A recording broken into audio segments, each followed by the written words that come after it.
انسان څه کمزور انسان دی. څنګه چې انسان مړ شي د ټولو نه زیات انسان په خپل نوم باندې کوي، پلانکې خان، ډینګرې خان او فلانې، دا نومونه ځان سره لګوي او القابات ځان سره لګوي. بیا د انسان عزتمندو خپل رنگ روغن ډیر زیات خوښي، ښایسته الکان نن سبا میکپونه کوي، او بیا عزتمندو د هغې نه پس ښایسته جامه پیزار د انسان ډیر خوښي، بیا د انسان ښایسته کور خوښي. تاسو ګورئ دا ټول څیزونه د ده په مرګ باندې سر وخوري. د ټولو نه اول چې د به نوم یادو، زما نوم فلانکې خان، خوددار، با کردار، با صلاحیت، د پوسټرو کې لیکلي که نه، او بے داغ ماضی بے داغ داغ مت کہو سب داغ داغ ہے. بے داغ یہ ټول داغ داغ دی، خو چا کې یو دی چا کې دوه دي. سوري ټولو کې شته، که ته کوزم شې نو یو دوه سوري در کې دي، هر چا کې سوري شته.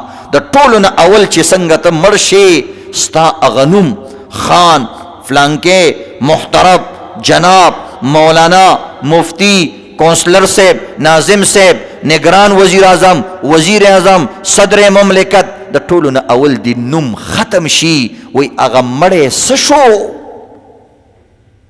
هغه لاش کم ځای کې پروت دی، هغه مړی کم ځای کې دی چې سر وښکاره کړو. څوک نه وایي چې بادام ګل کم ځای کې پروت دی، وزیر اعظم صاحب کم ځای کې پروت دی، صدر صاحب کم ځای کې پروت دی، کونسلر کم ځای کې پروت دی. وی هغه مړی کم ځای کې دی چې دا مشاهده یې وګورو. او دا مخکې خلک ولې ګوري؟ ثواب دپاره ګوري. دا ګوري چې څو زره شوي، دا هم د دې هغه غیبتون دپاره ګوري چې بیا مخکې لږ خلکو ته ووایو چې سړی خو یې ښه راښکلی دی. دا هسې یو مړی ګورو، څه دپاره یې ګوري؟ تا باندې خو مړي کتل څه تاله خو اثر نه در کوي. دویم نمبر انسان خپل حسن باندې غروي. څنګه چې مړ شي په حقه وخت باندې عزتمندو د ده مخ زړېږي زړېږي زړېږي. دا څه د دغه خبره نه ده، خو حسن یې خمیږي. شونډې عزتمندو اوچې شي، رنګ یې زیړ شي، لاسونه یې بلکل داسې عزتمندو کلک شي که دا زنه دې ونه تړله نو دا خولې وازه په وازه پاتې شي. بیا وروسته دا خوله بندېږي هم نه، هغه حسن یې دومره خراب شي ټول عزتمندو پرورو بدرنګېږي. په مرګ باندې د حسن ختم. دویم تا لباس واسکټ پکول پټکې په دې باندې ډېر زیات غرور کو. وی پټکې د مولوي صاحب نه کوز کا، رومال ته لرې کا، چې دا واسکټ یې ډېر زیات په دغه باندې ګنډلی و. صدر کې کوچی بازار مشهور ټیلر باندې ګنډلی و. وی نه نه واسکټ به ترې لرې کې. وی خیر دی وزیر اعظم صاحب دی دا یو واسکټ دې ځان سره یوسي. وی نه صرف سپینه کپړه کفن به ځان سره وړي. واسکټ ترې لرې کا، ښایسته ښایسته کپړې ترې لرې شي، ارزانه د کفن کپړه ورته واچولی شي.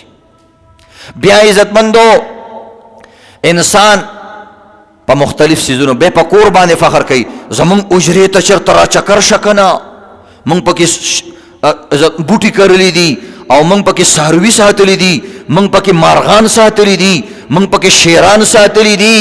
هی هی عزتمندو هغه کور ستا کور خو اوس تورې خاورې دي او دغه دوه ګز ځمکه ده، پته نه دغه به هم درته نصیب شي که نه، هغه ځمکه ختمه شي، نوم بدل. نو د دې وجې نه عزتمندو کور دې لاړی تورې خاورې د کور شو، لباس دې لاړی په کفن بدل شو، نوم دې لاړی په مړی بدل شو، او غرنګ روغن دې لاړی عزتمندو په بېرنګۍ باندې بدل شو، رنګ دې بدل شو. هغه لاسونه چې تا به نیغ نیغ کول نن د خوځېدلو قابل نه دي.